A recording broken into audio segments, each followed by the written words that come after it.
Halo teman-teman, kembali lagi di channel Prakerja Academy. Kali ini kita masih membahas terkait diksi yang sama ya teman-teman. Kali ini kita membahas terkait GP3A dengan ketersediaan air.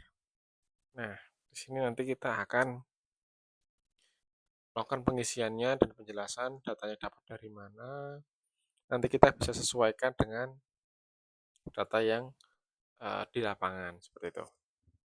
Oke, sebelum kita lanjut, jangan lupa subscribe teman-teman, bantu support channel saya, kemudian join grup juga di link deskripsi ada, dan grup WhatsApp bisa kita saling ngobrol ataupun diskusi terkait epaksi ataupun software yang lainnya yang saya bahas di channel saya.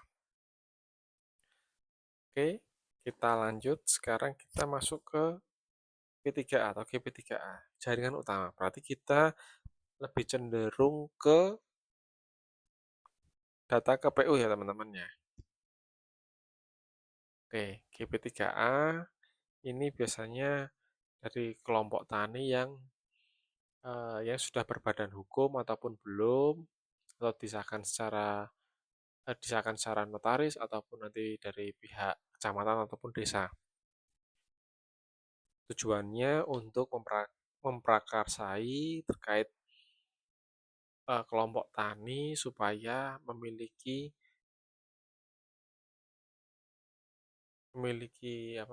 koordinasi terhadap saluran ataupun hasil dari pertanian ataupun jadwal masa tanam. Nah, itu nanti mereka saling berkoordinasi ataupun nanti ada program-program lainnya yang bisa dilakukan. Kali ini saya di suatu irigasi dengan jumlah P3A-nya 3. Kemudian ada GP3A. GP3A itu gabungan dari P3A menjadi GP3A. Di sini jumlahnya 1, tingkatannya lebih tinggi dibanding P3A. Kemudian IP3A juga setingkat lebih tinggi dari GP3A. Gabungan dari beberapa GP3A. Oke. Kemudian di sini kita cek ya, apakah sudah berbadan hukum ditandatangani bupati, wali kota atau plus notaris. Nanti dijelaskan saja, ditanyakan saja kepada pihak PU P3A ini punya datanya atau tidak, ataupun nanti teman-teman sambil mencari mengambil data nanti bisa tanya-tanya apakah ada kelompok tani atau P3A yang di sana. Kemudian tanyakan apakah dengan anggotanya ya, yang jelas ya, karena ini hanya yang kadang diketahui oleh anggota ataupun pengurus. Nah, apakah ada ADART, sudah disahkan dengan notaris atau seperti apa? Dan nanti silakan ditanyakan. Nanti kemudian disesuaikan dengan jawaban yang kita pilih. Kemudian kondisi kelembagaannya. Kondisi kelembagaannya gimana? Apakah mereka berkembang secara teknis, kemudian pembiayaan ataupun iuran, terus ada andil untuk rehab ataupun gotong royong secara kelompok. Nah, nanti di situ bisa ditanyakan di PU kalau untuk tingkat keaktifan, ataupun bisa ditanyakan sendiri ke P3A-nya. Kemudian ditanyakan untuk di sini setengah bulan sekali rapat ulu-ulu P3A desa GP3A dengan pengamat ranting. Nah, di sini apakah intensitasnya sering untuk melakukan rapat koordinasi terkait saluran ataupun terkait debit air atau pengembangan saluran. Nah, mungkin di sini bisa dikembangkan ya, maksudnya bisa dikembangkan dalam kegiatan P3A. Nanti disesuaikan saja dengan jawabannya, jumlah ulu-ulunya, kemudian tingkat kehadirannya. Misal dari 10 pengurus P3A yang datang 7, nah berarti dia bisa masuk kriteria ke sedang, seperti itu. Ataupun bisa masuk ke kriteria baik. Lanjut, kemudian rapat ulu-ulu sama yang tadi, tapi sebulan sekali. Apakah intensitasnya untuk yang hadir banyak juga atau tidak? Nah, nanti disesuaikan lagi. Ataupun ini tidak teratur. Jadinya apakah malah tidak teratur, Pak, untuk rapatnya, untuk koordinasinya secara spontan. Kadang dadakan ketika ada bencana ataupun ada kegiatan ataupun yang lainnya hanya dilakukan hanya hanya on case tertentu saja. Nah, itu nanti bisa dimasukkan ke sini. Nah, kemudian keikutsertaan P3A, aktif, survei, ataupun penelusuran jaringan. Nanti ini bisa teman-teman identifikasi ketika survei. Biasanya kadang ulu-ulu ataupun dari P3A itu menawarkan diri untuk melakukan membantu penelusuran jaringan. Jadinya ataupun nanti koordinasi dengan pihak Pemdanya, pihak PUSDA-nya bisa ditanyakan, Pak, minta kontak P3A yang ada di sana supaya supaya dihantarkan lokasi-lokasinya, jaringannya seperti apa untuk referensi kita menentukan saluran primer, sekunder, tersiernya. Seperti itu. Kemudian prosentase keikutsertaan ketika bencana alam. Nah, nanti seperti yang saya sebutkan tadi, ada apa namanya kerusakan. Ketika ada kerusakan, kemudian rehab itu apakah dilaksanakan secara royongan ketika untuk penanganan sementara ya, penanganan sementara apakah royongan ataupun nanti hanya menunggu. Nah, ini perbedaan ini. Nanti bisa dimasukkan klasifikasinya, ditanyakan ke pihak PUSDA-nya ataupun nanti ke P3A-nya juga bisa dikonfirmasi.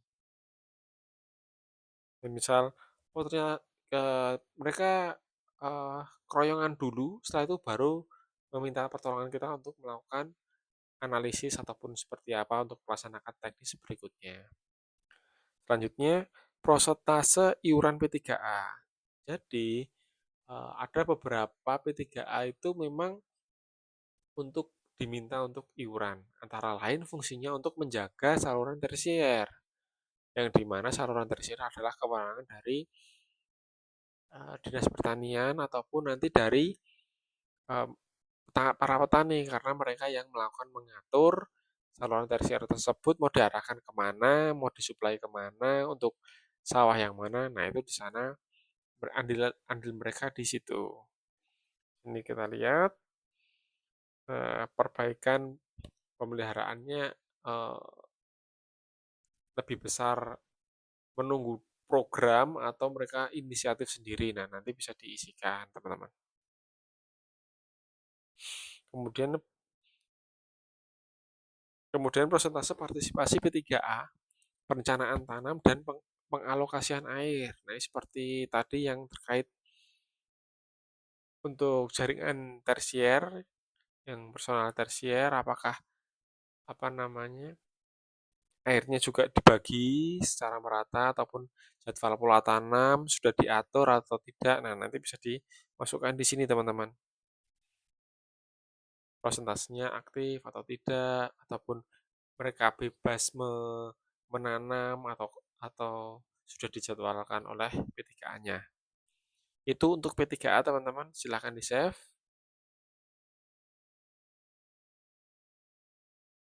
Kalaupun ada yang perlu ditanyakan, bisa tulis di kolom komentar ya, teman-teman. Nanti kita sharing. Atau join di grup kita, teman-teman.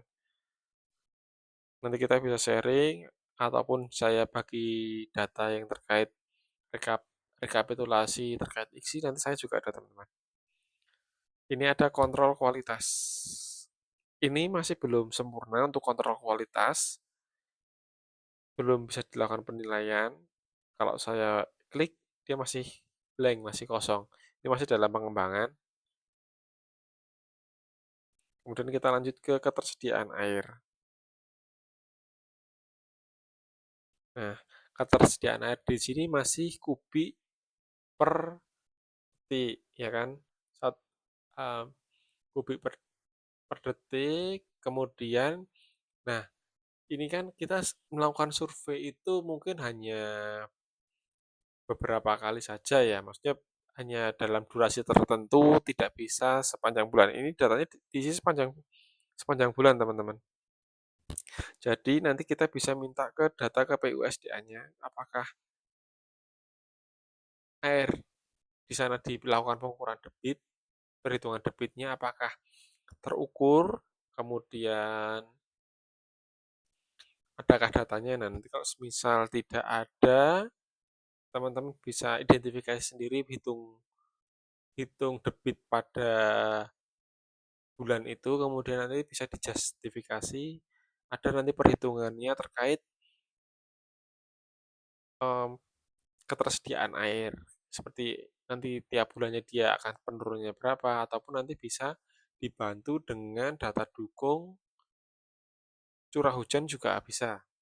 Teman-teman bisa mengandalkan data dari curah hujan, nanti dari dinas PU, SDA siapa tahu ada, ataupun nanti dari BPBD kadang juga ada datanya untuk curah hujan. Itu bisa teman-teman manfaatkan supaya sebagai pembanding ya. Nanti dicek bulan ini debitnya berapa, kemudian curah hujannya berapa, nanti disesuaikan. Nanti bisa ketemu dari nilai yang sudah sebagai acuan kita yang sekarang. Jadi gitu teman-teman. Ini tidak bisa saya jelaskan banyak karena ini datanya dengan pengambilan data langsung.